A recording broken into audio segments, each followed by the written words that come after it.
नमस्कार फ्रेंड्स मु सस्मिता सिंह सस्मिताज मेकओवर आपण मानक स्वागत करुच्ची। होप आपण माने निश्चय भल थे। आज आपण मान लगी जो भिडटी आनी वाक्सिंग लगी सामग्री कौन कौन आवश्यक वाक्सिंग किपरि करबा देखंतु। प्रथमे waxing heater, waxing lotion, waxing knife, waxing strip, powder आ शेष में मॉइस्चराइजर दरकार पड़े। प्रथमे वाक्सिंग हीटर को प्लग लगाई स्विच ऑन करदबा पूर्वर पानी टिके देथिबे। तापरे वाक्सिंग डब्बा को सेठे रखिदेबे। एपटे वाक्सिंग गरम हवा भितर क्लाइंट रो हाथ को भल कि पोछिकी पाउडर लगा जाए। आउ वाक्सिंग लोशन को नाइफ सहाय्य रे जोठी आमे वाक्सिंग करबा से जगह रे लोशन लगई आमे स्ट्रिप द्वारा वाक्सिंग करबा। तेबे जो माने नुआ पार्लर शिखुचंती बा घरे वाक्सिंग करबा पई चाहचंती से माने भल कि देखंतु आउ खाता रे टिपी रखंतु वाक्सिंग पई कोन कोन सामग्री दरकार। तेबे आसंतु भल कि देखंतु वाक्सिंग आमे केमिति करूचु। एठी फ्रेंड्स कहबा पई चाहूची जे जेते बेले पार्लर जिबे बा सैलून को जिबे प्रथमे देखिबे से माने नीट एंड क्लीन रे करूचंती कि नाही।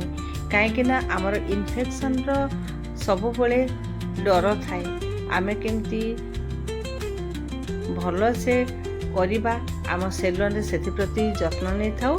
आउ एठी मो कहया पई चाहूची जे मो पार्लर ट्रेनिंग टा आ ब्यूटिशियन ट्रेनिंग मेकअप ट्रेनिंग आरंभ हो साराणी। आपण माने भी जदि चाहूचंती मेकअप शिखिबा पई ब्यूटिशियन ट्रेनिंग शिखिबा पई ताहले मेसेज द्वारा आमको कांटेक्ट करेंगे। आपण को फोन नंबर देवे। भुवनेश्वर भी मु मेकअप हाउ ब्यूटिशियन कोर्स सिखाऊँगी। आउ एठी जो मो सैलूनटा अच्छी भवानीपाटना कलाहांडी स्टेच्यू छकटारे सेठी भी आपण माने जो निकटतर गाँ मानकर धर होइथिबे ताहले हमको कांटेक्ट करेंगे। आउ शिखिबे रहिबार व्यवस्था मध्य आमे करिदबु। तेबे देखंतु वाक्सिंग टा हे सारला परे आमे ओदा टावल ले तापरे पोछि किना ताकू मॉइस्चराइजिंग क्रीम बा मॉइस्चराइजर रे भलो कि मसाज कर दो। आउ इठी ध्यान देबे जे वाक्सिंग कर सारला परे 2 दिन बॉडी शैम्पू बा साबुन लगाइबे नाही। वीडियो टिकु शेष पर्यंत देखंतु, लाइक करंतु प्लीज। जो माने नुआ अछंती सब्सक्राइब करंतु। नुआ नुआ वीडियो ने पुणी परवर्ती विषय को आपण मानको देखेबो। वाक्सिंग कला बेले ध्यान देबे वाक्सिंग जेमिति गरम बिल्कुल भी नथिबो, नहले स्किन जळि जिबार संभावना थाए। वाक्सिंग करिबा द्वारा आम हाथर बा गोड़र टेन पूरा हटि जाई थाए। आउ हाथ मुलायम रहे। हाथ हो बा गोड़ दुईटा जाक आमर मुलायम रहइबो, बहुत सुंदर दिसे। सेतिलागि मासको थरे आमे जदि वाक्सिंग करबा ताहले हमर इन्फेक्शन भी हुए नहीं। आ बहुत सुंदर हाथ गोड़ दिसिबो। सेतिलागि आमे सब बेले परिष्कार परिच्छन्नता रहिबा। आ एमती जाका को जिबा जोठी भल किना हमर सर्विसिंग दोथिबे।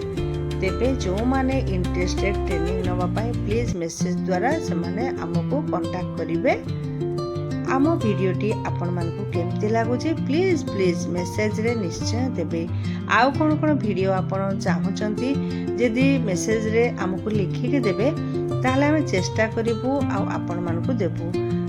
आपण माने नुआ भिडियो पई हमकु प्लीज अनुरोध करिवे। आउ कोन देले भल हबो सेटा भी हमकु कहिबे। जदि हमर भूल जेतिबो ताले सेति प्रति ध्यान दियंतु नाही। आम कार्यक्रम को एमती उपभोग करंतु। आमको कमेंट दियंतु, लाइक करंतु, सब्सक्राइब करंतु। Thank you.